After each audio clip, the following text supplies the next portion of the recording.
সাগরে সৃষ্ট হওয়া গভীর নিম্নচাপ উপকূল অতিক্রম করতে শুরু করেছে। সাগরদ্বীপ ও পটুয়াখালীর খেপুপাড়ার পাশ দিয়ে নিম্নচাপটি পশ্চিমবঙ্গ বাংলাদেশ উপকূল অতিক্রম করছে। সাগর উত্তাল থাকায় দেশের 4 সমুদ্র বন্দরকে আগের মতোই 3 নম্বর স্থানীয় সতর্ক সংকেত এবং নদী বন্দরগুলোতে 2 নম্বর সতর্ক সংকেত দেখাতে বলেছে আবহাওয়া অধিদপ্তর। উত্তর পশ্চিম বঙ্গোপসাগর ও তৎসংলগ্ন এলাকায় সৃষ্ট এই লঘুচাপের প্রভাবে নোয়াখালীতে গতকাল রাত থেকে ভারী বৃষ্টি হচ্ছে।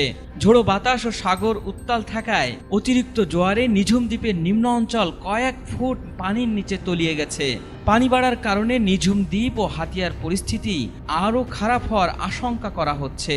সবচেয়ে ক্ষতিগ্রস্ত হতে পারে নিঝুম দ্বীপের হরিণের। উপকূলীয় এলাকার মানুষ জোয়ারের অতিরিক্ত পানি দেখে অনেকটাই আতঙ্কিত হয়ে পড়েছেন।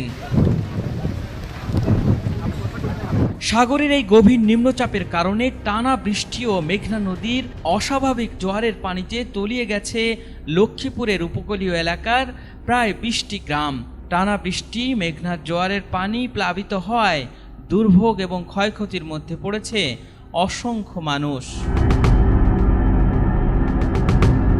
আবহাওয়া অফিস জানিয়েছে, উত্তর পশ্চিম বঙ্গোপসাগর ও আশপাশের এলাকায় অবস্থানরত গভীর নিম্নচাপটি আরও উত্তর দিকে অগ্রসর হয়ে সাগরদ্বীপ ও খেপুপাড়ার কাছ দিয়ে পশ্চিমবঙ্গ বাংলাদেশ উপকূল অতিক্রম শুরু করেছে।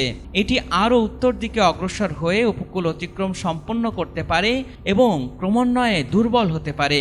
এর প্রভাবে উত্তর বঙ্গোপসাগর, বাংলাদেশের উপকূলীয় এলাকা এবং সমুদ্র বন্দরগুলোর ওপর দিয়ে দমকা বা ঝোড়ো হাওয়া বয়ে যাচ্ছে। গভীর নিম্নচাপ কেন্দ্রের 48 কিলোমিটারের মধ্যে বাতাসের একটানা সর্বোচ্চ গতিবেগ ঘন্টায় 50 কিলোমিটার, যা দমকা অথবা ঝোড়ো হাওয়ার আকারে 60 কিলোমিটার পর্যন্ত বৃদ্ধি পাচ্ছে। গভীর নিম্নচাপ কেন্দ্রের নিকটবর্তী এলাকায় সাগর উত্তাল রয়েছে। চট্টগ্রাম, কক্সবাজার, মংলা ও পায়রা সমুদ্র বন্দরগুলোকে 3 নম্বর স্থানীয় সতর্ক সংকেত দেখাতে বলা হয়েছে। এসব জেলার বাইরেও মাদারীপুর, সাতক্ষীরা, হবিগঞ্জ সহ সারা দেশের বিভিন্ন স্থানে ভারী বৃষ্টিপাতের কারণে জলাবদ্ধতায় ভোগান্তিতে পড়েছে অসংখ্য মানুষ। আমাবস্যা ও গভীর নিম্নচাপের কারণে উপকূলীয় জেলা চট্টগ্রাম, কক্সবাজার, নোয়াখালী, লক্ষ্মীপুর, ফেনী, চাঁদপুর, ভোলা, হাতিয়া, সন্দ্বীপ,